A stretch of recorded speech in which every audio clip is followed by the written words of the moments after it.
हाँ जी बेटा, last time हम लोगों ने चर्चा कर दी थी प्रोविजन फॉर टैक्स की। आज हम इस मैटर को कंप्लीट करेंगे। इसमें प्राइमरीली आपके 3 अकाउंट खुल जाते हैं। एक प्रोविजन फॉर टैक्स,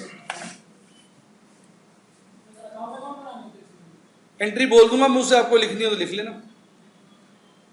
बाकी बेटे इतने बड़े हो गए हम लोग, अगर अकाउंट में कोई एंट्री लिखी है टू बैंक तो नहीं, पेपर में तो जो बोलेगा साहब वो करना है। ज़्यादातर तो अकाउंट ही बोलता है, पर ऐसा कुछ नहीं है कि वो एंट्री नहीं बोल सकता। इसलिए मैंने आपको पहले क्या सिखाई थी, एंट्री। तो इसलिए कोई टेंशन वाली बात, 3 अकाउंट ऐसे खोल लिया करिए आप, ठीक है साहब। अब क्वेश्चन पढ़िए, कहता ओपनिंग बैलेंस जो है प्रोविजन फॉर टैक्स का 2.5 लाख है। तो 1/4/2001 को बाय बैलेंस ब्रॉट फॉरवर्ड 2,50,000। और कहता है जो एडवांस टैक्स है भाई साहब उसका बैलेंस 2 लाख है। 1/4/1 को to balance brought forward 2 lakh. तो ये तो हो गई सारी की सारी पिछले साल की कार्रवाई। अब मैं कलर पेन का चेंज कर रहा हूं, जिसके द्वारा मैं ये दर्शाना चाहता हूं कि इस साल क्या क्या होगा। बिल्कुल सर, बहुत अच्छे, वेरी नाइस, स्पीड तो दीपांश। एडवांस टैक्स एसेट होता है debit balance, provision for tax liability होता है क्रेडिट बैलेंस। अब वो ये कहता है कि इस साल हमारा पिछला केस क्लियर हो गया 60,000 को। कितने पे क्लियर हुआ? 60,000। और कहता है उस केस का जो प्रोविजन था वो 50 था और एडवांस टैक्स क्या था 45। तो प्रोविजन निकालो, प्रोविजन में से वो कहां चला जाएगा? Tax payable oblique refundable. कितना था इसका प्रोविजन? नहीं बेटे, देखो बेटे आपसे निवेदन है, ध्यान दें, ऐसे गलत शलत मत बोले, मुश्किल हो जाएगी बेटे। हाँ 60 क्यों बोल रहे? प्रोविजन फॉर टैक्स 50 वहां निकाल दिया। और बेटे इसका एडवांस टैक्स देखो कितना है 45, वो यहां से निकाल देंगे। By tax payable oblique refundable 45, वो यहां आ जाएगा। To advance tax. एक बार एंट्री बोल दे तो हमारे बीच प्यारा सा बच्चा बैठा खूबसूरत सा आशु, उसके लिए प्रोविजन फॉर टैक्स की एंट्री क्या होगी? Provision for tax debit to tax payable oblique refundable. Advance tax की क्या होगी? Tax payable oblique refundable debited to advance tax. अब भाई साहब हमने प्रोविजन किया, मैंने तुम्हें इतना बढ़िया कराया ना, आपके दिल से अपने आप आवाजें आएंगी एंट्री की, कोई प्रॉब्लम ही नहीं आएगी। अब गवर्नमेंट कितना मांग रही है, हमने कितना प्रोविजन नेट किया? 50। अब क्या करें? 10 का नुकसान हो गया, दिखाओ यहां 10 आ जाएगा बाय पी एंड। बताओ, मेरे से पहले बच्चे बोल रहे हैं, बच्चे कह रहे हैं कि भैया जब प्रोविजन किया हमने 50 का और सरकार मांग रही है 60, 10 एक्स्ट्रा मांग रही है, तो हमारा लॉस हो गया साहब। तो P and L debited to tax payable oblique refundable, ये निपट गया। अब भाई साहब हमारा कितना टैक्स बचा बाकी का? 15,000। ये आप सरकार को दे दो 15,000 टू बैंक, सरकार को दे दो। कैसा लगा अभिनव, कैसा लगा? इससे आसान क्या होगा जरा बताइए। मैंने कहा था क्वेश्चन करेंगे एकदम इजी लगेगा। कैसा लगा अमन? ईमानदारी से बताओ, मजाक नहीं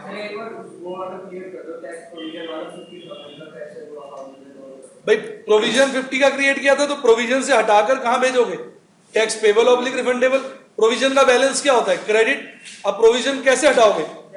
प्रोविजन डेबिट करोगे तो वो कम होगा और tax payable oblique refundable credit हो जाएगा। इसी तरह एडवांस टैक्स का बैलेंस क्या होता है? डेबिट। अब वहां से कैसे भेजोगे?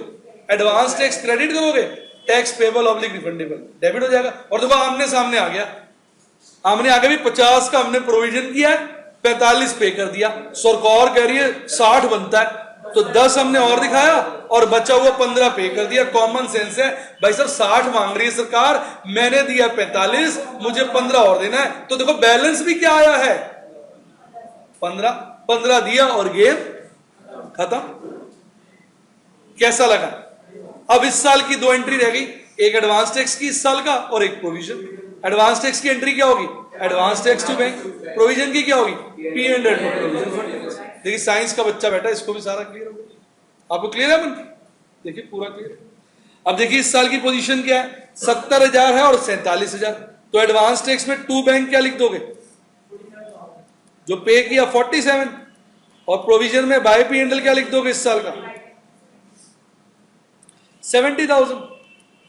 और ये लास्ट डेट होती है 31/3/2 अगले साल की, और ये बैलेंस अब कैरी फॉरवर्ड हो जाएगा 31/3/2002। कितना आ रहा है 2,70,000। बेटा आपको बैलेंस करना नहीं आता राजे, विशाल बाबू कैसे कर रहे हैं राजे, गुस्सा है हमसे आप।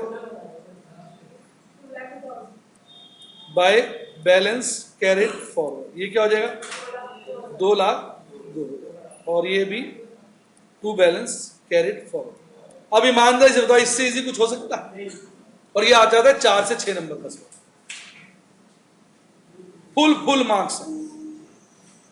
अभिनव जी क्लियर हो गया, आपको डाउट निकल गया? चाहो तो एंट्रियां करके देख लेते, करनी है तो मैंने एंट्री की जगह छोड़ी हुई है, ऐसे जैसे कोई जरूरत नहीं है, फिर भी कर लेते हैं, बच्चा खुश हो जाएगा एक। अब ये वाली एंट्री 50 की होगी प्रोविजन भेजने की, याद करो। एडवांस टैक्स भेजने की क्या होगी 30 क्या होगा आपको 45 की, और हमारा प्रोविजन कम था, हमें और देना है कितना 10,000। अगले पेज पे ये डेफिशिएंट टैक्स की होगी 10,000 हमने और दे दिया। उसके बाद हमारा रिफंड थोड़ी बनता है, हमारा पेमेंट बनता है। कितना पेमेंट बनता है 15। देखो आपको रट गया, बताओ रट गया। अब वो 2 एंट्री और कर दो, कौन सी इस साल प्रोविजन की और एडवांस टैक्स एंट्री की एंट्री करा दो। सर अकाउंट आ गया तो एंट्री तो अपने आप आ ही गई। कैसा लगा ऋषभ, इजी मुश्किल? 5 में से कितने नंबर दोगे 5? वाह भाई वाह। इसको बेटा आप लेट आओगे कैसे चले, कितनी देर वेट की, बच्चे नाराज हो रहे थे।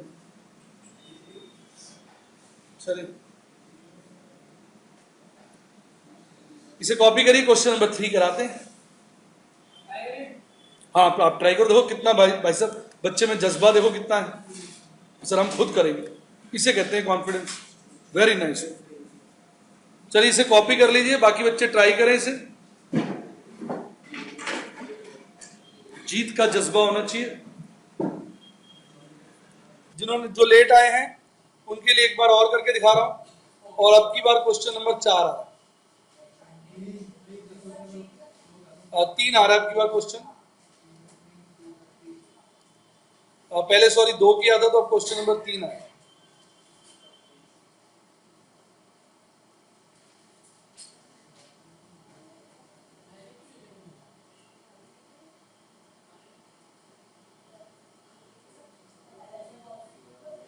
देखिए पहला प्रोविजन फॉर टैक्स,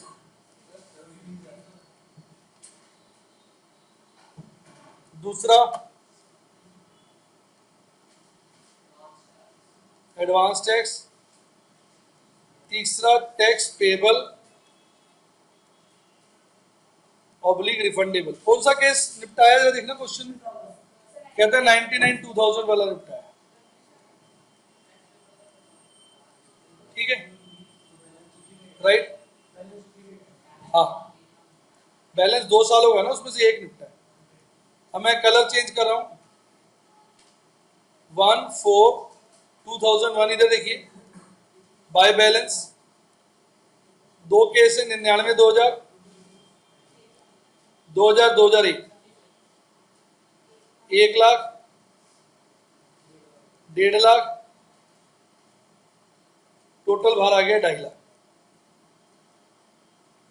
कुछ बच्चे बहुत कंफ्यूज हो जाते हैं, वो इसलिए कि वो मन से कॉन्फिडेंट नहीं। जैसे मान लीजिए टेबल पे एक जूस पड़ा है ग्लास में और एक सेब पड़ा है, मैंने आपसे कहा पी लो, उन्हें फिर भी कॉन्फिडेंस नहीं, तो जरूर पूछते सर क्या पिए, तो पड़ा क्या क्या है जूस और सेब। अब बताइए इसमें से आप क्या पी सकते हैं, फिर भी वो पूछते हैं। अब आप उनसे को भाई सेब पी ले, सर सेब थोड़ी पीते हैं, फिर पूछ क्यों रहा है? यानी कहने का मेरा मतलब क्या है कि जवाब हमारे पास है, लेकिन फिर भी हम पूछते हैं, क्योंकि ये लैक ऑफ कॉन्फिडेंस। तो बेटे कॉन्फिडेंस अपने आप आता है, अपने दिमाग पे जोर दो। जब तक दिमाग से स्ट्रांग नहीं होगे ना, आप छोटी छोटी बातों पे वहम करते रहोगे, पूछते रहोगे, तसल्ली करते रहोगे, इसको हम कहते हैं तसल्ली करना। जब तक आप तसल्ली वाले सिंड्रोम से बाहर नहीं आओगे, आपको जीत हासिल आसानी से नहीं होगी। अब देखो दो तरह के एडवांस टैक्स है, एक है 1,10,000 और दूसरे साल का क्या है 90,000, दिख गया आपको, और बाहर दोनों का लिख दिया टोटल 2 लाख। अब पहले तो यहां तक क्लियर, अब ध्यान से सुनो, मैंने ये कहानी इसलिए सुनाई थी क्योंकि अब वही बात आप मेरे से बार बार पूछोगे, क्योंकि आपको समझ तो आ जाएगा पर फिर भी आपके मन में क्या रहेगा, वहम। तो पूछ लू, बात समझ में आई? जब तक इस वहम से नहीं निकलोगे जीत आगे नहीं आएगी। अब कहता है असेसमेंट कंप्लीट हुआ है 99,2000 का। अब कॉमन सेंस लगाओ, प्रोविजन हमें 2 सालों का दिया हुआ है, 99,2000, 2000, 2001, एडवांस टैक्स भी 2 साल का दिया हुआ है। अब जो केस क्लियर होगा उसी का प्रोविजन और उसी का एडवांस टैक्स तो निकल के कहां जाएगा। लेकिन बच्चे फिर भी पूछते हैं सर उसका क्यों जा रहा है, भाई मैं केस क्लियर हो गया, दूसरे का नहीं भेजेंगे, नहीं बेटा दूसरे का नहीं भेजेंगे, अच्छा इसी का भेजेंगे, हाँ इसी का भेजेंगे, सर इसका क्यों भेज रहे हैं, मैंने कहा बेटा इसका केस क्लियर हुआ, अच्छा दूसरे का केस क्लियर नहीं हुआ है, मैंने कहा नहीं हुआ। इस चीज को 10 बार पूछोगे फिर भी जवाब क्या रहेगा, अब मैंने इतनी बार बोल दिया आप पूछोगे नहीं, अब आपको क्लियर हो गया होगा। लेकिन आपने माइंड को स्ट्रॉन्ग करना, भाई केस कौन सा क्लियर हुआ बस। तो 99,2000 का प्रोविजन कितना है, देखिए कितना है, इधर देखिए ऊपर नजर आ रहा है आपको, नीचे देखने की क्या जरूरत है, बोर्ड पे देखिए 1 लाख है, 1 लाख भेज दिया। भाई जो केस क्लियर होगा उसी को तो भेजोगे, यहां पर आ जाएगा बाय प्रोविजन फॉर टैक्स। तो बेटा मैंने जान के ऐसे बोला था ताकि आपके मन में विश्वास की भावना जाए। अब मुझे ये बताओ इधर कौन सा वाला अमाउंट जाएगा, बताइए आप। देखिए बच्चों की आवाजें आ रही है कि सर 1,10,000, बच्चों को अब कॉन्फिडेंस आना शुरू हो गया, ये यहां पहले तो ये क्लियर हो गया राइट, इसमें कोई डाउट। तो 2 सालों का दिया था, जो केस क्लियर हुआ उसका प्रोविजन और उसका एडवांस टैक्स अलग से नजर आ रहा है, रिपीट, उसको निकाल दो वहां से। समझ आया कि नहीं है, क्लियर? अच्छा, अब इनकम टैक्स वालों ने हमारा असेसमेंट कितने पे किया, 90,000 पे। हमने कितना प्रोविजन क्रिएट किया था, 1 लाख। अब हमें फायदा हो रहा है या नुकसान, फायदा हो रहा है, कितने का, तो 10,000 P&L में क्रेडिट होगा और टैक्स पेबल ऑब्लिक रिफंडेबल में डेबिट हो जाएगा। हमने प्रोविजन कितना क्रिएट किया, इनकम टैक्स वाले कितना मांग रहे हैं, तो 10 का फायदा हो गया नुकसान, फायदा P&L में क्या होगा, क्रेडिट, तो 2 P&L हो गया, डेबिट क्या हो गया, टैक्स पेबल ऑब्लिक रिफंडेबल। अब दिमाग लगाओ, मैंने कितना एडवांस टैक्स दिया हुआ है और गवर्नमेंट मांग कितनी रही है, अब मुझे रिफंड मिलना चाहिए कितने का, और देखो बैलेंस भी 20,000 आ रहा है। मतलब एक चीज जो हम कर रहे हैं वो क्या हो रही है, देखो बैलेंस यही आ रहा है बाय बैंक, नहीं समझ आया, वेरीफाई भी हो गया। गवर्नमेंट मांग रही है 90, हमने दिया वो 1,10, तो 20 क्या बनता है, रिफंड, बाय बैंक क्या आया 20, वेरीफाई हो गया। अमन आपको क्लियर है, देख लो। अब इस साल की 2 चीजें आनी है, क्या, एडवांस टैक्स और प्रोविजन, वो दिया हुआ, देखना इस साल का एडवांस टैक्स कितना है, तो तू बैंक कर दो 1,40,000, सॉरी अमन क्या कहता, दीपांश, क्लियर है ना, अमन आपको क्लियर हुआ, आपके लिए रिपीट किया मैंने पूरा, लेट आए हो आप इसलिए रिपीट कर दिया। अब ये बाय बैलेंस कैरी फॉरवर्ड 31/03/2002 कितना आ रहा है, और चाहो तो इनको भी अलग अलग दिखा सकते हो, कैसे दिखाओगे, 2000 2001 का हो गया 90 और 1 और 2 का हमने इस साल क्रिएट किया 1,40, दोनों का जोड़ बाहर जाके क्या हो गया 2,30। इसी तरह इस साल का देखो P&L से कितना निकलेगा, 1 लाख। अब यहां क्या कर दोगे 31 3/2002 को टू बैलेंस कैरिड फॉरवर्ड। तो बैलेंसिंग फिगर देखो क्या आ रही है, 3,30,000। आप चाहो तो इसका हिसाब भी दे सकते हो, हिसाब भी देख सकते हो। कैसे?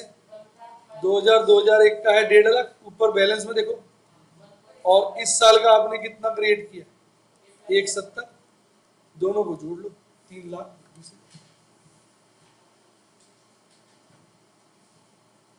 कैसा लगा? बिल्कुल इजी कर दिया है प्रोविजन फॉर टैक्स का कॉन्सेप्ट। मेरा ख्याल रट गया होगा। हो गया क्लियर आपको? दिव्या थोड़ा थोड़ा, जिनके आगे मैंने डेट नहीं डाली है ना, एक्चुअली वो ड्यूरिंग द ईयर की ट्रांजैक्शन है। रिपीट, अब वो ड्यूरिंग द ईयर 15 जनवरी की हुई, 10 जनवरी की हुई, 5 अगस्त को हुई, 8 अगस्त को हुई, डेट तो पता नहीं मुझे, तो मैंने उसको छोड़ दिया। और जो मुझे डेट पता है, जैसे 31 मार्च वाली जो डेट है लास्ट वाली, वो मैंने सारी डाल दी। ड्यूरिंग द ईयर तो बहुत बड़ा होता है ना, पूरा साल होता है। अब वो किस तारीख को क्या काम किया मुझे मालूम नहीं, इसलिए मैंने उसके आगे डेट नहीं डाली।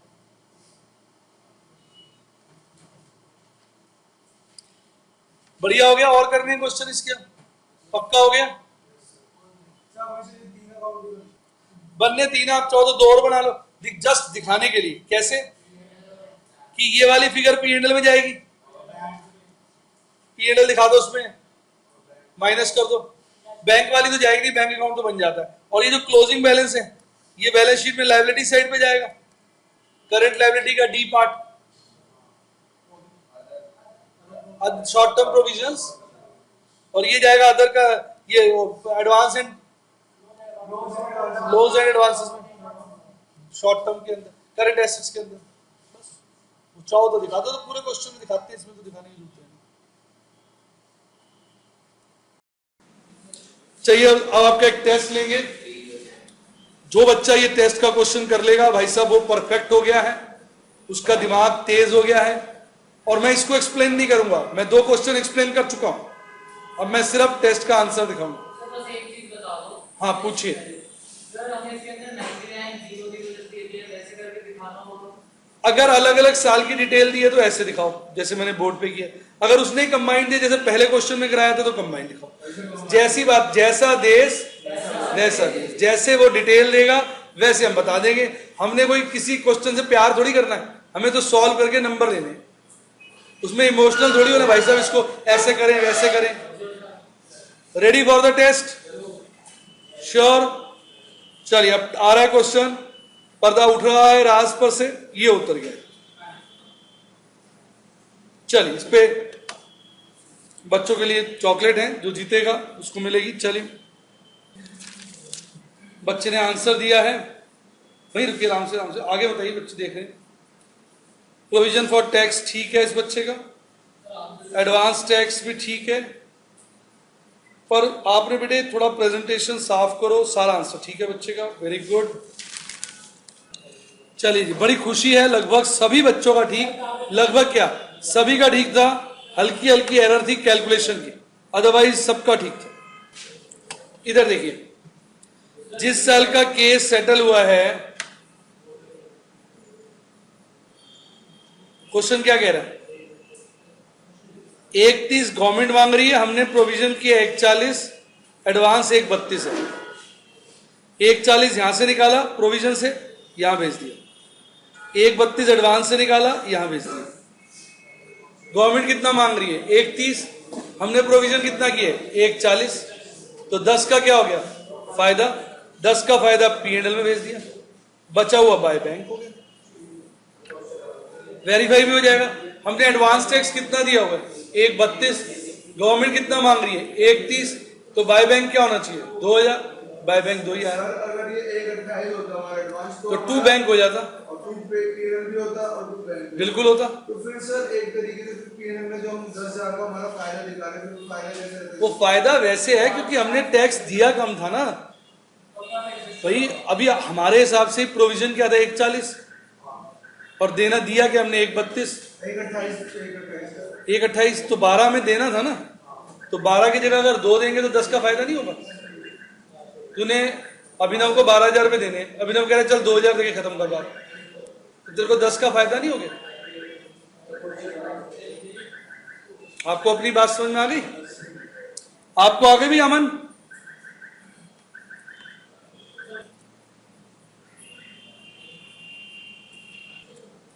अब अगला पॉइंट जो चर्चा का है वो प्रोविजन फॉर बैड डेट्स है। प्रोविजन फॉर बैड डेट्स अगला पॉइंट चर्चा का है। आप पेन पेंसिल छोड़ दें, नीचे रख दें, 5 मिनट मुझे अपने दे दीजिए, और जिस प्रकार से आपने बढ़िया से प्रोविजन फॉर टैक्स को सीखा है उससे ज्यादा बढ़िया से प्रोविजन फॉर बैड डेट सीखिए। ये एक ऐसा ग्रे एरिया है जहां बच्चे मिस्टेक करते हैं because of lack of logic.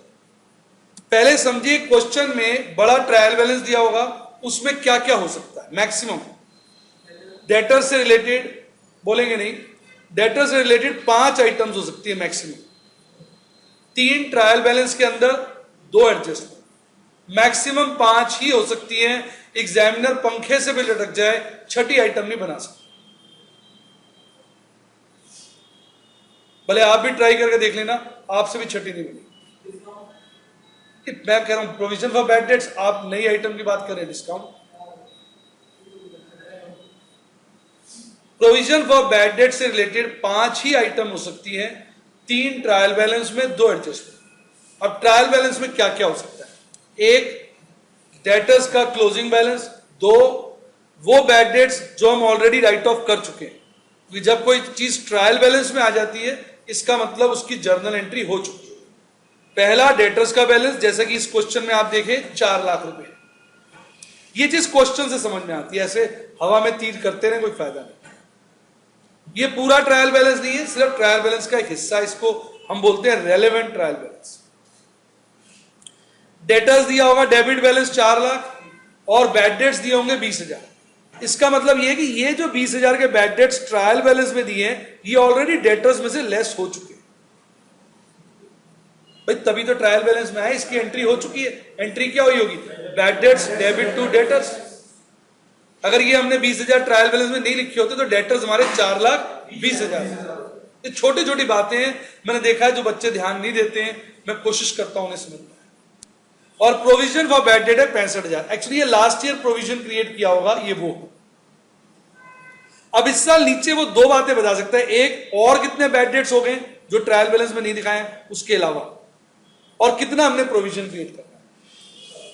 Maximum 5 item हो सकती है, इससे कम हो सकती है ज्यादा।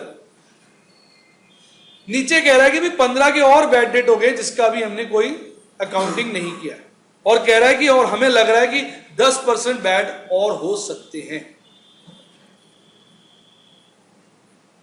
किसी बच्चे को कोई डाउट? अब इस रहस्य को सॉल्व करने के लिए मैंने आपके लिए एक अकाउंट बनाया है, प्रोविजन फॉर बैड डेट, जिसका जैसे प्रोविजन फॉर टैक्स का मैंने फॉर्मेट समझाया था, ऐसे इसका फिक्स फॉर्मेट। इसमें एक होगा ओपनिंग बैलेंस। कौन सा?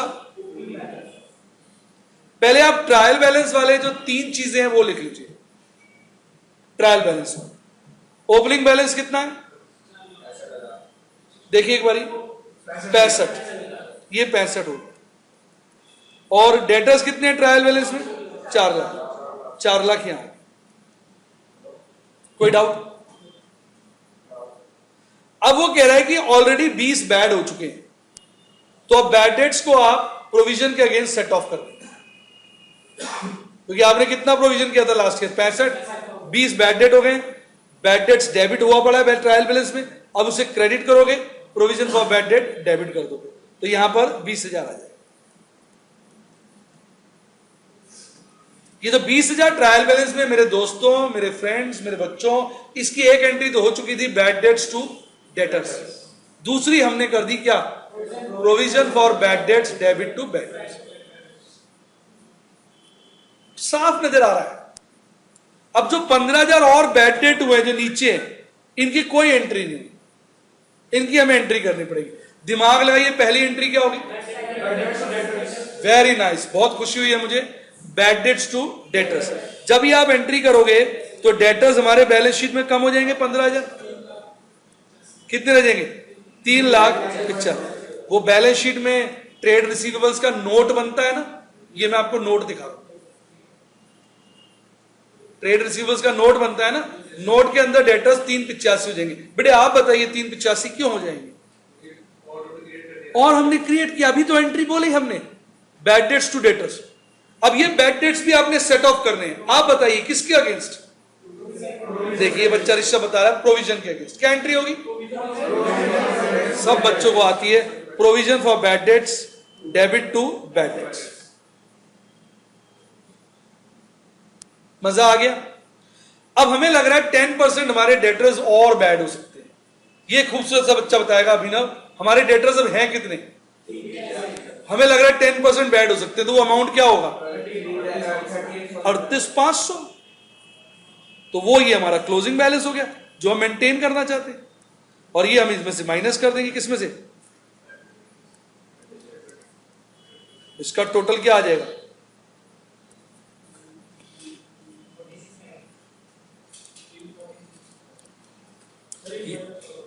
बड़ा प्रोविजन क्रिएट किया हमने, 3,85,000 के डेटर्स हैं, हमें लग रहा है 10% बैड हो जाएंगे, तो 10% माइनस कर दिया।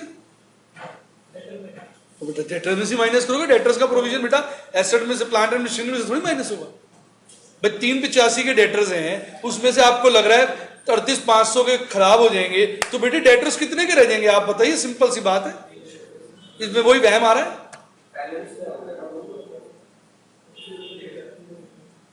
अब इधर देखिए, अब इधर हमारा बैलेंस आ गया, देखो कितना आ रहा है बैलेंस, और ये 8500 हमारा P&L में अदर एक्सपेंस में चला जाएगा। 8500 नोट बनेगा ना अदर एक्सपेंस का, याद करो P&L में। अब हर चीज का नोट बनता है भाई साहब, P&L और बैलेंस शीट में टोटल जाती है नेट फिगर, अदर एक्सपेंस में चला जाएगा। अब लॉजिक सुन, देखो दिमाग लगाओ।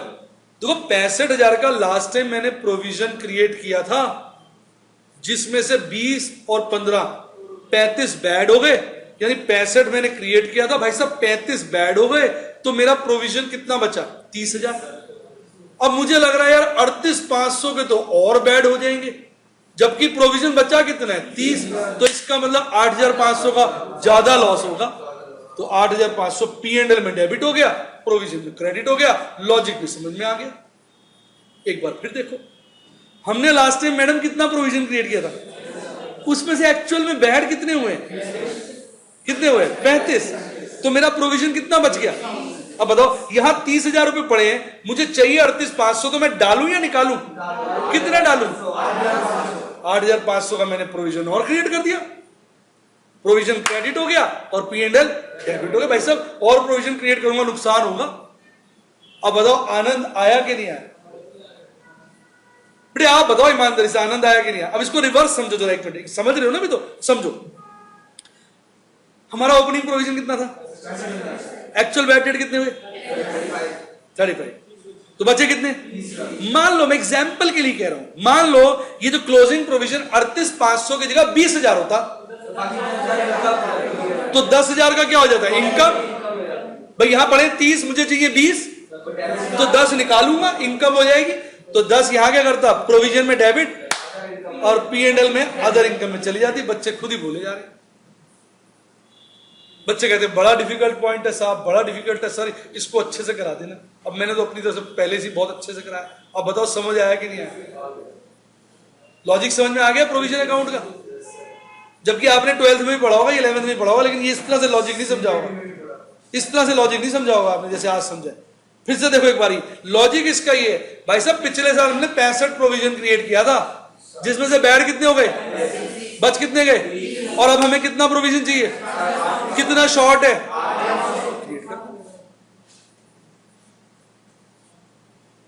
मजा आया कि नहीं आया? सारा दिखा दिया एक एक चीज। अब ये क्वेश्चन तो मैंने सिखा दिया आपको, ठीक है? ये आप कॉपी कर लीजिए। अगला मैं चॉकलेट में टेस्ट दे देता हूं। डेटर्स अकाउंट बनाया तो है नोट्स के अंदर। एक मिनट, नोट्स ही बनते हैं यार आजकल, तो नोट्स ही बनते हैं फाइनल अकाउंट्स में। फाइनल अकाउंट्स में क्या बनते हैं आजकल? नोट्स।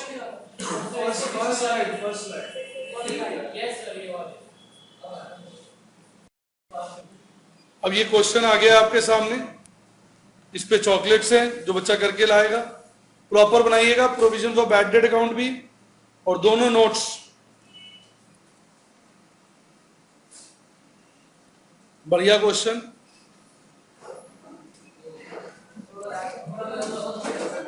बच्चे का सही है। बिल्कुल सही आंसर है, बच्चा जीत गया है चॉकलेट, बहुत बढ़िया। चलिए बिल्कुल सही, बच्चे धड़ाधड़, नहीं वो रिजर्व वाली बच्ची है, रिजर्व वाली बच्ची, बच्चे धड़ाधड़ सही करके ला रहे हैं, अगर रिजल्ट सभी बच्चों का सही हो रहा है और ये बच्चे का गलत हो गया है, कोई बात नहीं। अगर रिजल्ट नहीं नहीं आप ओपन में थे, ये वाला मन रिजर्व में था। चलिए बच्चों ठीक, ओपन में जीतिए।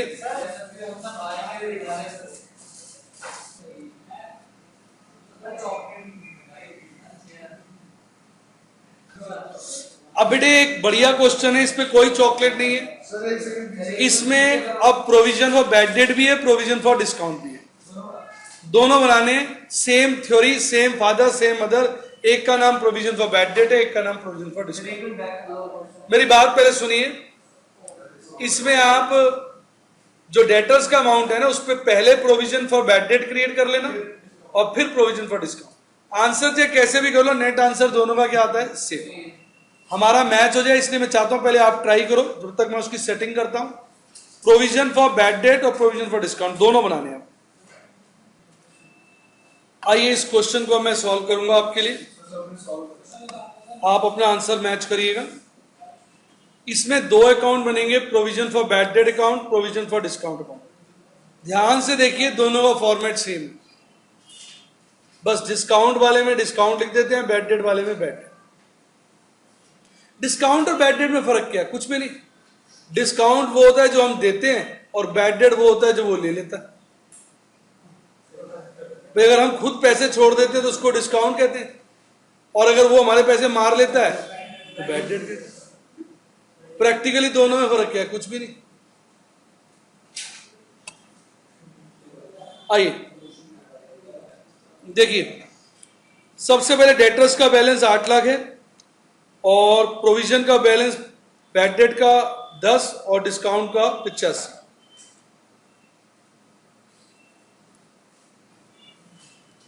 बैड डेट का 10, डिस्काउंट का 85 और डेटर्स यहां पर 8 लाख। क्लियर। अब जो ट्रायल बैलेंस में डिस्काउंट और बैड डेट्स हैं वो तो अकाउंट में चले जाएंगे। ट्रायल बैलेंस में डिस्काउंट 30 है, बैड डेट 50 है, 30 यहां गए और 50 यहां। अब जो नीचे बैड डेट और डिस्काउंट थी उनकी डबल एंट्री होगी, एक डेटर्स में से लेस होंगे, दो अपने अपने अकाउंट में जाएंगे। डिस्काउंट 45 है, बैड डेट 15 है। डिस्काउंट 45, बैड डेट 15, ये माइनस हो गए। डिस्काउंट 15 यहां आ गया और बैड डेट्स 45 यहां आ गया और डेटर्स बच गए बेटा मेरे 7,40,000। क्लियर। सर हमने तो सर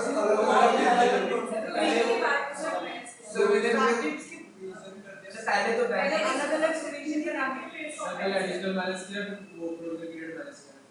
जैसे कर रहा हूं आप उसको देखो, अपना आंसर मैच करना, फाइनल आंसर सेम आना चाहिए, जैसे मर्जी करो। देखते हैं।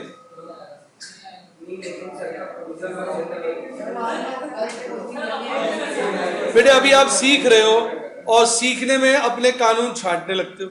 राजे पहले सीख तो लो, ये दोनों ऐसी हो। सुनिए, वो क्लास टेस्ट था बच्चों का, चेक कर रहा था मैं, ये बेटा 45। मैं ये देख रहा था कौन कौन बच्चे ध्यान दे रहे हैं और मुझे बड़ी खुशी है एक बच्चे ने ध्यान दिया, बस बाकी बच्चे बातों में लगे।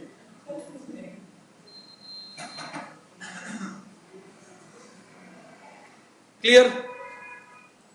अब वो कहता है पहले हम बैड डेट का प्रोविजन क्रिएट कर लेते हैं, बैड डेट का 10 और डिस्काउंट का 20।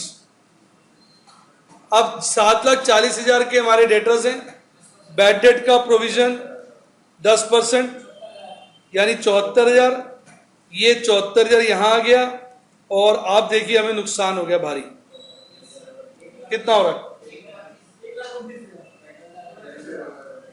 1,29,000 और ये अदर एक्सपेंसेस में चला जाएगा।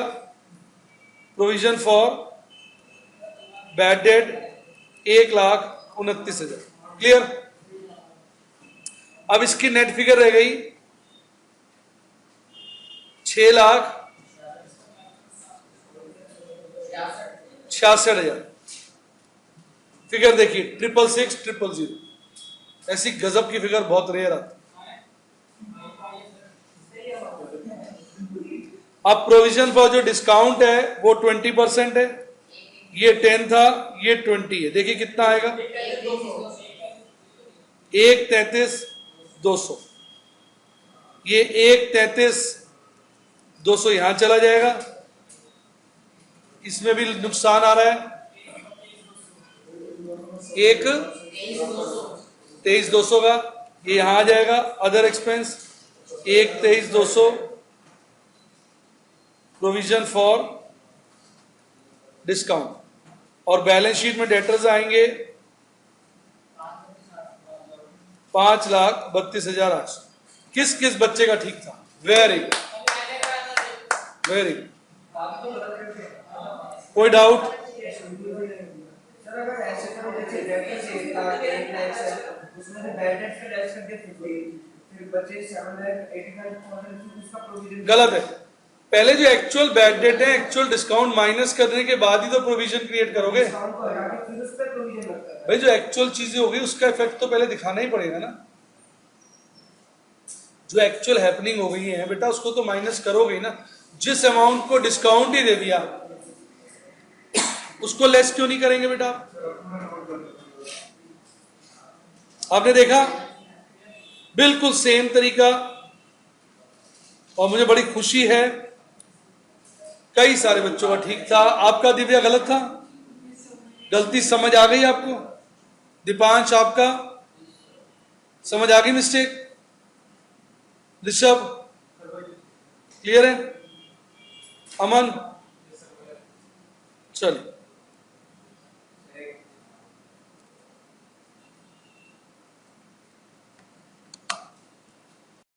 अगला पॉइंट आता है transfer to reserves.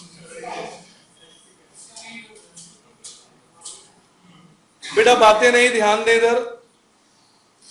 Transfer to reserves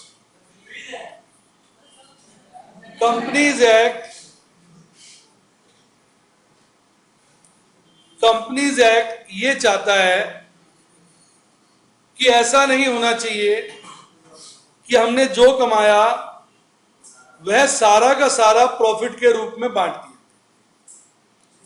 companies act चाहता है कि जब हम प्रॉफिट कमाते हैं तो प्रॉफिट का कुछ हिस्सा P&L से निकालकर जनरल रिजर्व में ट्रांसफर करते हैं।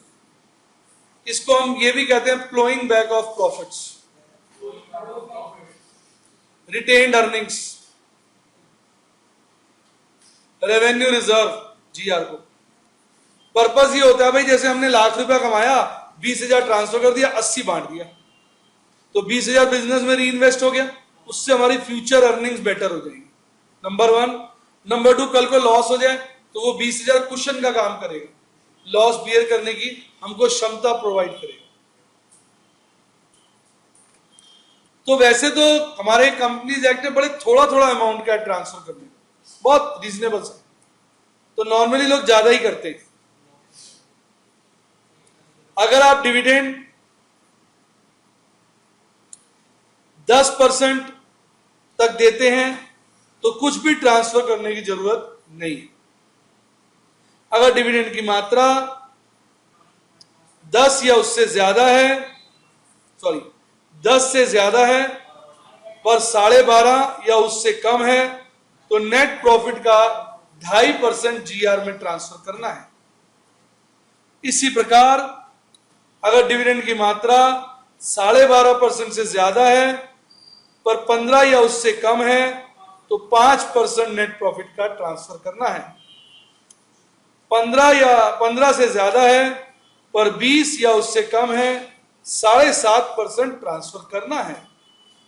20 से ज्यादा है तो नेट प्रॉफिट का 10% ट्रांसफर करना है, कुछ नहीं करना। जो आप रिजर्व का नोट बनाते हो उसमें P&L में यहां माइनस कर देना है, इधर ट्रांसफर टू रिजर्व। जैसे यहां 15,000 माइनस कर दिया और रिजर्व में 15,000 प्लस कर दिया, बस ये। मान लो हमारा नेट प्रॉफिट 1.5 लाख है, तो 10% हमें ट्रांसफर करना है, तो 1.5 लाख का 10% क्या हो गया? 15,000। 15,000 नीचे माइनस हो जाएगा, ऊपर रिजर्व में ऐड हो जाएगा। हर पॉइंट के साथ किस प्रकार से आपने नए शेड्यूल 6 में सब चीजें दिखानी है, मैं उसके दर्शन भी करा देता हूं। जैसे इस पे पॉइंट 1 पहले करा चुका हूं, यहां बस परसेंटेज बता दी। क्लियर? टॉपिक का नाम है ट्रांसफर टू रिजर्व, और इसको लिख लीजिए।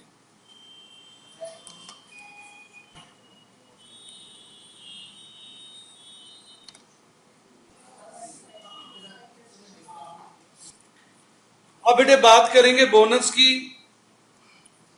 बोनस होता है something given free of cost. Free में जो चीज मिल जाए वो बोनस।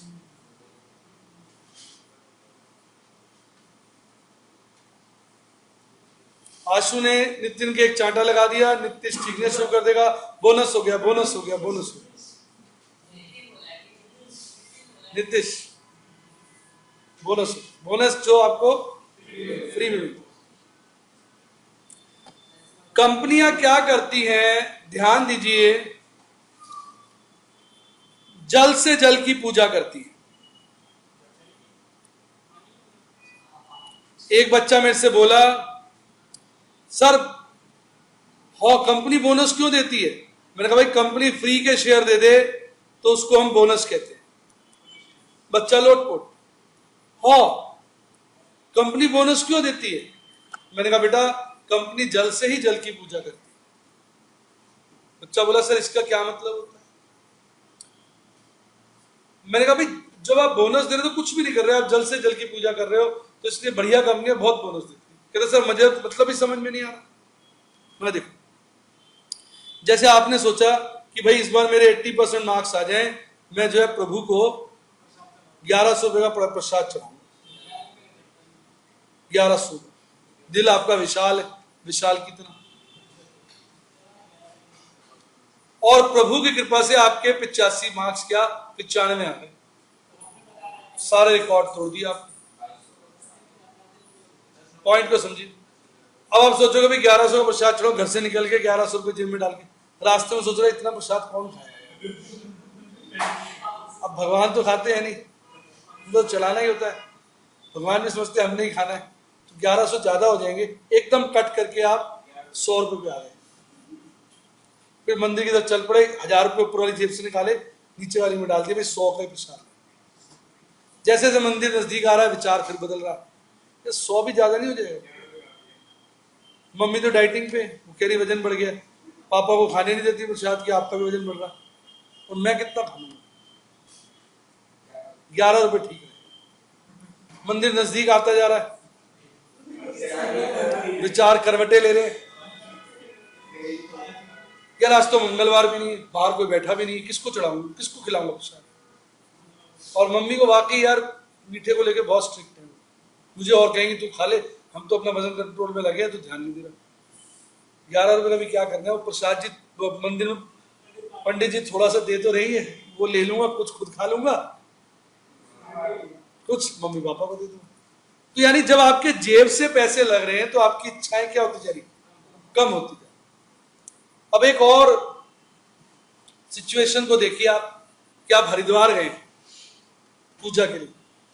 अब हरिद्वार की खूबी ये होती है कि हरिद्वार में जब गंगा माँ को प्रसन्न करना होता है तो ऊपर से कुछ देने की जरूरत नहीं पड़ती है, बस गंगा जी का जल लिया, हर हर गंगे, हर हर गंगे। अब गंगा माँ की पूजा किससे कर रहे हो आप? गंगा के जल से कर रहे हो, जेब से क्या लग रहा है? तो इसलिए आदमी का मन ही नहीं भरता। हर हर गंगे, हर हर गंगे, हर हर गंगे, हर 10 लगा हुआ भाई साहब, 25-30 बार। मैंने ऐसे भी देखा 25 बार हर हर गंगे कर लिया, बाहर निकले कहा नहीं एक बार और, फिर वापस हर हर गंगे, हर हर गंगे भाई साहब। क्योंकि यहां आप जल की पूजा जल से कर रहे हैं, तो जेब से तो कुछ लग नहीं रहा, तो मन में उमाड़ आता जा रहा, नहीं और चढ़ाऊंगा प्रसाद, हर हर गंगे, हर हर गंगे। लेकिन जब जेब से 1100 रुपए लगाने थे, तो बेटा ये भी तो वही बात है, ये रिजर्व किसके हैं? शेयर होल्डर्स के। अब अगर रिजर्व, सपोज कंपनी डिविडेंड मांगती है, तो एक तरफ रिजर्व कम होगा और एक तरफ कैश कम होगा। उल्टा देखा जाए कंपनी का पैसा निकल जाएगा। जब कंपनी फ्री के शेयर देती है तो वो इस रिजर्व्स को कैपिटल में कन्वर्ट कर देती है। तो जब रिजर्व को कैपिटल में कन्वर्ट करेगी, उल्टा कैश भी बच गया। दिमाग लगाओ।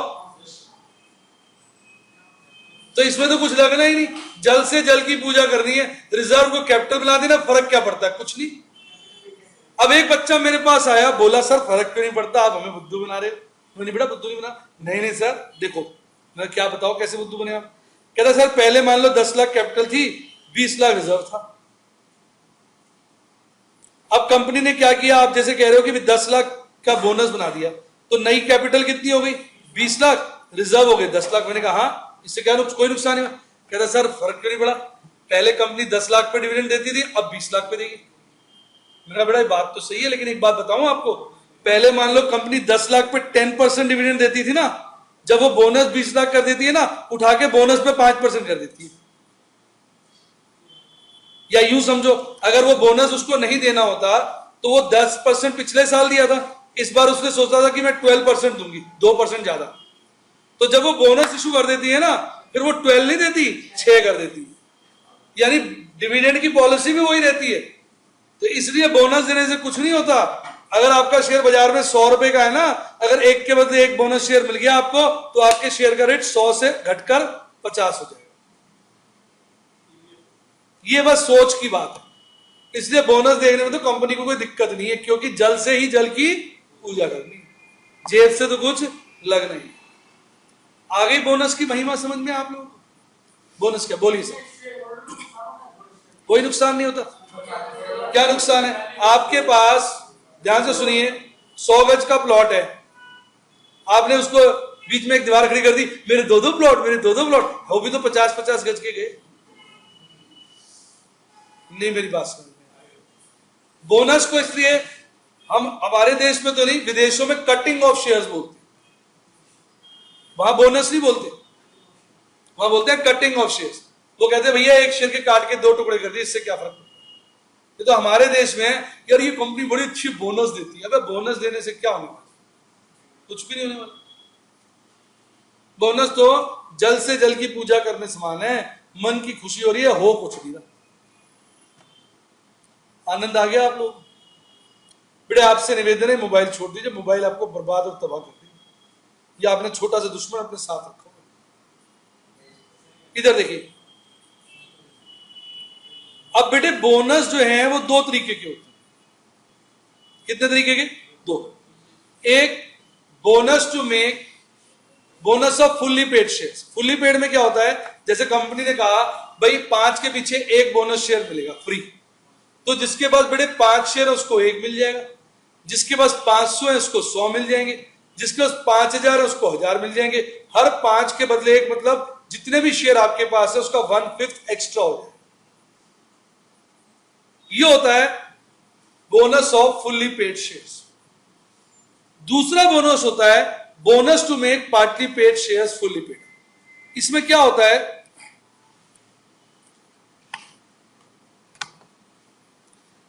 इसमें क्या होता है, जैसे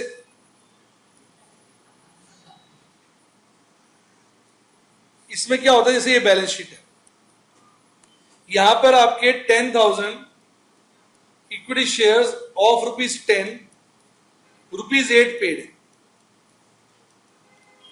और आपके रिजर्व्स हैं, ये तो हो गया 80,000, रिजर्व्स हैं आपके 2 लाख।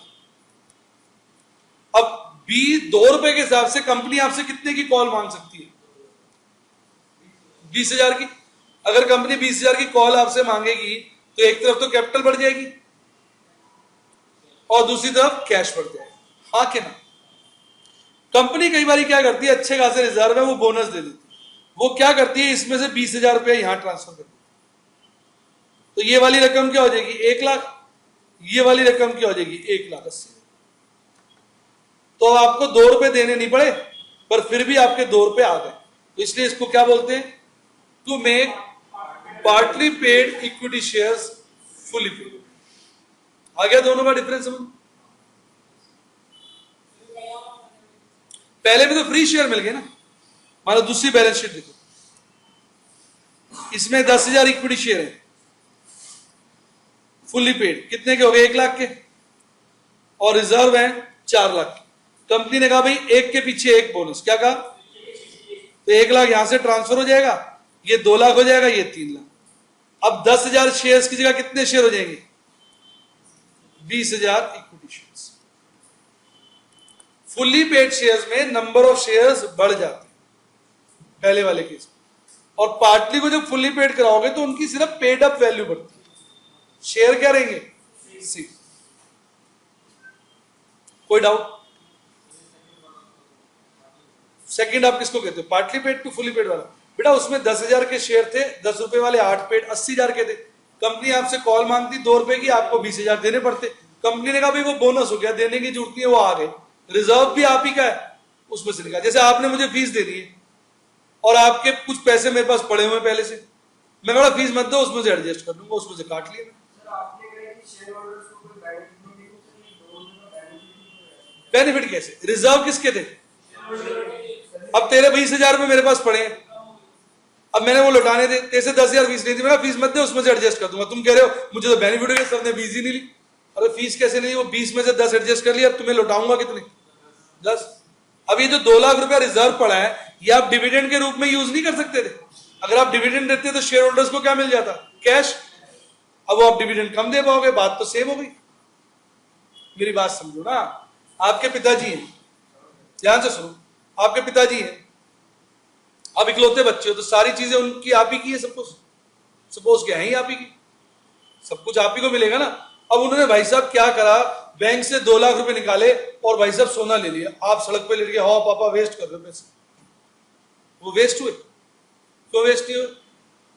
सोना आ गया, सोना भी तो 2 लाख का, वो बढ़ जाएगा उल्टा, बैंक के पैसे तो कम गति से बढ़ेंगे। नहीं समझ आया? उन्होंने शेयर बेचे, जमीन खरीद ली, आप छत से छलांग लगाने में तुले हो कि हाँ पापा पैसे वेस्ट कर रहे हैं। अरे फॉर्म ही तो कन्वर्ट हो रहा है। नहीं मेरी बात सुन, पैसे तो आप ही के। शेयर होल्डर का कंपनी में होता क्या है? कैपिटल और रिजर्व। अब रिजर्व को कैपिटल बना दोगे तो शेयर होल्डर को वैसे प्रैक्टिकली फायदा कहां से हुआ? वो तो सोच की बात है। नहीं मेरी बात सुन, ये तो सिर्फ सोच की बात है। कैसा लगा बेटा? समझ में आ गया? अब ये कैसे दिया जाता है इसको सीखिए। पहले मैं आपको जर्नल एंट्रीज बता रहा हूं फुल्ली पेड बोनस शेयर्स। जब भी आपको फुली पेड बोनस शेयर देने हो, देखो वैसे तो पहले बताओ, जब आप रिजर्व को कैपिटल बनाओगे तो होगा क्या? रिजर्व कम होगी, कैपिटल बढ़ेगा। दोनों का बैलेंस क्या होता है? क्रेडिट। रिजर्व कम कब होगा? जब डेबिट होगा। और कैपिटल बढ़ेगा कब? जब क्रेडिट। अब वही काम यहां होने वाला। पहले आप बोनस का पैसा अलग करो। वो कैसे अलग करोगे? रिजर्व को डेबिट करो। सबसे पहला रिजर्व जो आपको फुल्ली पेड के लिए यूज करना चाहिए, उसका नाम है कैपिटल रिडम्पशन रिजर्व। सीपीटी में पढ़ा होगा आप लोगों ने कि जब प्रेफरेंस शेयर रिडीम करते हैं तो फ्री रिजर्व से पैसा ट्रांसफर करना पड़ता है कैपिटल रिडम्पशन रिजर्व। और कैपिटल रिडम्पशन रिजर्व का एक ही पर्पस होता है, फुल्ली पेड बोनस शेयर। चूंकि इसका एक ही पर्पस है और वो काम आज होने वाला है, तो उसको आप इस्तेमाल करिए ना, तो फिर तो मौका मिलेगा ही नहीं। समझे आप? भाई बाकी तो कई काम आ जाएंगे। मेरे पास 2 कमीजें पड़ी है, पीली और सफेद। पीली कमीज जो है वो हर एक को मैं गिफ्ट नहीं कर सकता, क्योंकि पीला रंग की कमीज हर कोई पसंद नहीं करता। सफेद किसी को भी गिफ्ट कर दो। विशाल का बर्थडे आ रहा है। विशाल राजेश खन्ना का फैन है और पीली शर्ट में राजेश खन्ना और गोविंदा इसको बहुत अच्छा लगता है, तो मुझे इसको गिफ्ट देना है। अब मेरे पास ऑप्शन मुझे बता, विशाल को पीली शर्ट पसंद है, येलो कलर। अब मुझे व्हाइट भी पड़ी है, येलो भी पड़ी है। अब येलो औरों को पसंद नहीं आती, तो मुझे कौन सी शर्ट इसको गिफ्ट करनी चाहिए? येलो। क्योंकि अगर व्हाइट दे दूंगा फिर येलो मेरी पड़ी रहेगी, फिर पता नहीं किसी का बर्थडे आएगा, येलो वाले का तो दे पाऊंगा। यानी मैं क्या कहना चाह रहा हूं, जिस रिजर्व्स के ऊपर रिस्ट्रिक्शन होती है, रिपीट, देखिए कितना अच्छा बोला विशाल ने, वो पहले यूज करो क्योंकि उसका मौका बार बार नहीं मिलेगा। नहीं, मेरी बात समझ, प्रैक्टिकली तो आप कुछ भी यूज कर लो। प्रैक्टिकली में विशाल को मैंने कहा यार इसको पीली शर्ट पसंद है पर मैं इसको इतनी खुशी नहीं देना चाहता, इसलिए मैंने इसको कौन सी दे दी, व्हाइट। प्रैक्टिकली मैं कुछ भी करूं पर वो समझदारी नहीं कहलाई। प्रैक्टिकली आप P&L यूज करो, पहले GR करो, कोई दिक्कत नहीं है, लेकिन एग्जाम में नंबर काट देगा एग्जामिनर, क्योंकि वो ये सोचेगा बच्चे को समझदारी नहीं पता। तो समझदारी ये है कि सबसे पहले आप क्या यूज करो, CRR, उसके बाद यूज करो सिक्योरिटी प्रीमियम, क्योंकि सिक्योरिटी प्रीमियम के 4 यूजेस होते हैं, उनमें से एक यूज ये भी होता है fully paid shares, bonus shares. तो सेकंड प्रेफरेंस सिक्योरिटी प्रीमियम, उसके बाद कोई भी फ्री रिजर्व यूज कर लो, कोई चिंता की भी बात नहीं है। और 2 बोनस इशू कर दिया, फिर बोनस इशू यहां डेबिट किया, वो खत्म हो गया, और 2 शेयर कैपिटल करके उसको कैपिटल बना दिया। कभी कभी वो बोनस वाले शेयर भी ना प्रीमियम पे इशू करते हैं, क्या करते हैं, तो जो बाकी अमाउंट है उसको सिक्योरिटी प्रीमियम। मजा आया आपको? मान लो 10,000 के शेयर हैं जो बोनस में जाने 12 रुपए के हिसाब से, टोटल अमाउंट क्या हुआ है, 1,20,000।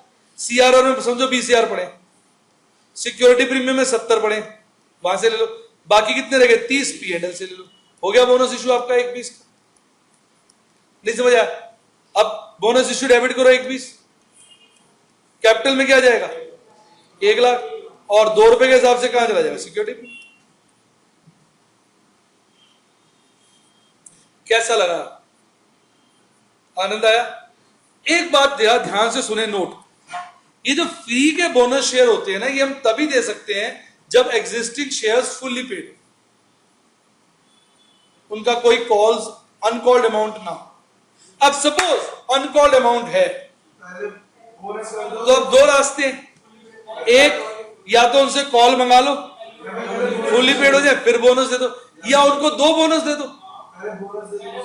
बहुत बढ़िया, पहले बोनस दो पार्टली पेड को फुल्ली पेड बनाने के लिए, और फिर एक और बोनस।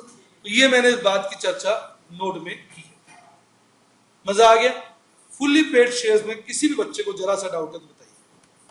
मैंने आपको बहुत सारी नॉलेज दी, अगर आप ध्यान से देखिए, जल से जल की पूजा वाली बहुत अच्छी बात बताई है, इससे लंबा चौड़ा कोई फायदा नहीं होता, ये बड़ी काम की बातें बताई हैं। प्रैक्टिकली आपको ये सब बातें पता होनी चाहिए, तभी आप किसी इंटरव्यू में जाके, बच्चों को लगता है इंटरव्यू में ऐसी चीजें कहां पूछते होंगे, मैंने पर्सनली मेरे से पूछी गई। मुझे याद है मैं यूएस जा रहा था, 2000 की बात है, सैप के लिए Y2K प्रॉब्लम आई थी ना, अगर आपको याद हो, कंप्यूटर्स में मालूम है, आप लोग तो छोटे रहे होंगे, काफी 13 साल पुरानी बात है। Y2K की बड़ी जबरदस्त प्रॉब्लम आई थी यूएस में, क्योंकि सेंचुरी चेंज हो रही थी ना, तो उनके सिस्टम में प्रोविजन नहीं था। एक्चुअली क्या था कि जैसे साल चलते थे ना, 97 फिर 98, 2 डिजिट चलता था, 97, 98, 99। 99 के वजह 2000 आना था ना, तो वो कंप्यूटर उसको 00 लेता था, वो 1900 बन जाता। नहीं समझा? अमेरिका में कंप्यूटर्स आ गए थे बहुत पहले, तो उन्होंने ना नंबर 2 रखते थे, 19 बाय डिफॉल्ट एज्यूम कर लेते थे। क्या, जैसे आपने 82 लिखा तो वो ऑटोमेटिकली 1982 मानता था उसको, आपने 83 लिखा तो ऑटोमेटिकली 1983 मानता था। अब उनके यहाँ जो कंप्यूटर बहुत पहले आ गया था, तो वो 2000 तक का उन्होंने सोचा ही नहीं था।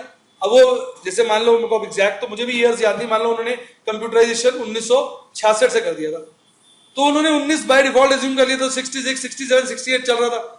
अब जब वो 2000 से नजदीक आने वाला था, तो उनको प्रॉब्लम ये थी कि 99 के बाद जब वो 00 करेगा ना, तो वो 2000 नहीं करेगा, बाय डिफॉल्ट 1900 ले लेगा, हालांकि 1 सेंचुरी पीछे चला जाएगा।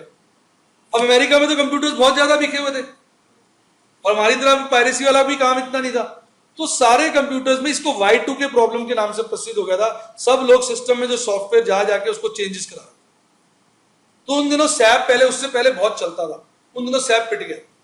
मैं भी यूएस जा रहा था, मैं रुक गया था, मेरा सैप पिट गया। तो सारे सैप के कार्यकर्ता कंप्यूटर ऑपरेटर्स डेस्क पे आ गए। सैप क्या होता है कभी और बताएंगे, मतलब वैसे बता रहा हूँ। तो जब मैं उसका इंटरव्यू दे रहा था, मैं ट्रेनिंग भी कर ली थी हम लोगों ने, पर लास्ट मोमेंट पे हम नहीं गए थे, क्योंकि वहां पे काफी मैसिव अनएम्प्लॉयमेंट हो। तो वहां का जो डायरेक्टर आया था, उसने मेरे से ये पूछा था, what do you mean by cutting of shares. अब कटिंग ऑफ शेयर्स तो हम यूज करते ही नहीं इंडिया में वर्ड, हम क्या यूज करते हैं, बोनस। अब आप भी हैरान होंगे, मैंने भी फर्स्ट टाइम सुना, मैंने कहा कटिंग ऑफ शेयर, शेयर कहां से काटना शुरू कर दिया। फिर 2 मिनट मैंने ध्यान लगाया, मैंने बोला बोनस का ही होगा नाम उसका। मेरी cutting of share means bonus share, क्योंकि मुझे फंडा क्लियर था कि बोनस देके फायदा तो कुछ होता नहीं है, कट ही हो गया शेयर। भाई आपने अपने प्लॉट के 2 टुकड़े कर दिए, रेट थोड़ी बढ़ गया प्लॉट का। 200 गज का प्लॉट 4 करोड़ का था, 100 गज के 2 टुकड़े कर दिए, 2-2 करोड़ के हो गए प्लॉट, तो 4 करोड़ के रहे, तो कटिंग ऑफ शेयर। तो इन बातों की आपको जानकारी होनी चाहिए, तभी आप इंटरव्यू में छोटी सी बात से आप इंप्रेस कर सकते हो। तो उसको भी पता था कटिंग ऑफ शेयर इंडिया में यूज नहीं होता, वो भी इंडियन था, अभी कुछ समय पहले ही होके आया था। जब मैंने इसको बताया बड़ा खुश हुआ, फिर मेरी यार उससे बाद में यारी दोस्ती हो गई थी। तो कहने का मतलब क्या है कि वो आप इसी छोटी छोटी बातों को पकड़ सकते हो, ये चीजें आपको क्लियर होनी चाहिए। कोई पूछ सकता है बोनस शेयर देके शोल्डर्स को क्या फायदा, आप फिर तो सर बड़ा मजा आता है, फ्री के शेयर मिल गए, आप बोलिए कुछ फायदा नहीं होता, इससे क्या फायदा होने वाला है, इंप्रेस हो जाएगा। तो ये वाला पॉइंट क्लियर हो गया, लास्ट वाला, क्योंकि इसमें बच्चे परेशान होते हैं, सर 2-2 बोनस 2-2 बोनस। मैंने कहा भैया वो कंपनी भी तो शेयर होल्डर की है, शेयर होल्डर को तो बांट रहे हैं, आप भी तो घर पे अड़ जाते हो कि नहीं नहीं मैं 2000 वाले जूते नहीं 3000 वाले लूंगा, पापा ले भी तो देते ही, सोचते हैं अपना बच्चा है। तो शेयर होल्डर भी तो किसके है, कंपनी के ही है, पड़ोसियों को थोड़ी पैसे दे रहे। नहीं मेरी बात समझे, क्लियर हुआ। अब हम बात करेंगे दूसरे वाले शेयर्स, पार्टली पेड को फुल्ली पेड बना दी। तो सबसे पहले आप बोनस दो। अब इसमें वो 2 अकाउंट आप यूज नहीं कर सकते, कौन से वाले, सीआरआर और सिक्योरिटी पेड, क्योंकि एक्ट साफ कहता है कि वो 2 अकाउंट फुल्ली पेड वाले के यूज होंगे, इनके लिए यूज नहीं होंगे।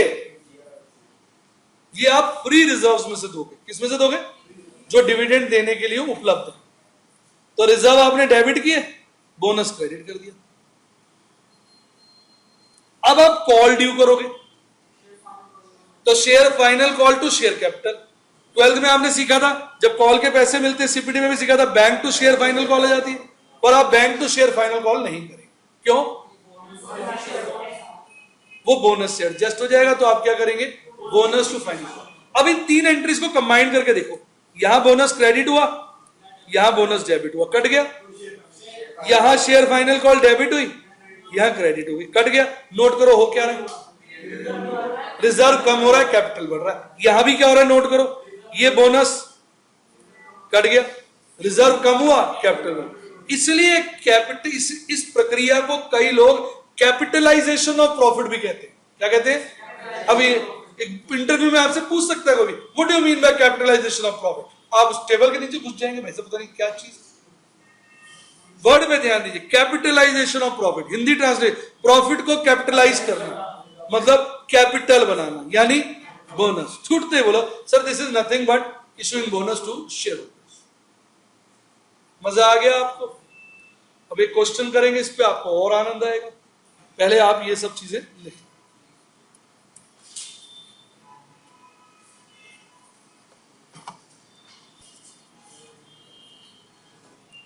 सीआर का एक ही यूज है, फुल्ली पेड बोनस शेयर, कोई दूसरा यूज ही नहीं है सीआरआर का, वो सिर्फ एक ही काम के लिए यूज होता है।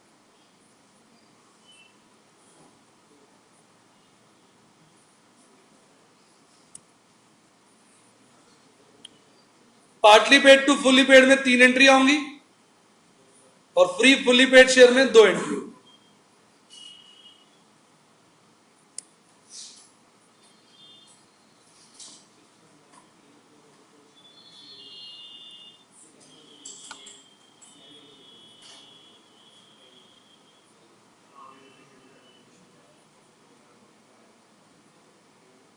सर एक बार पूछिए,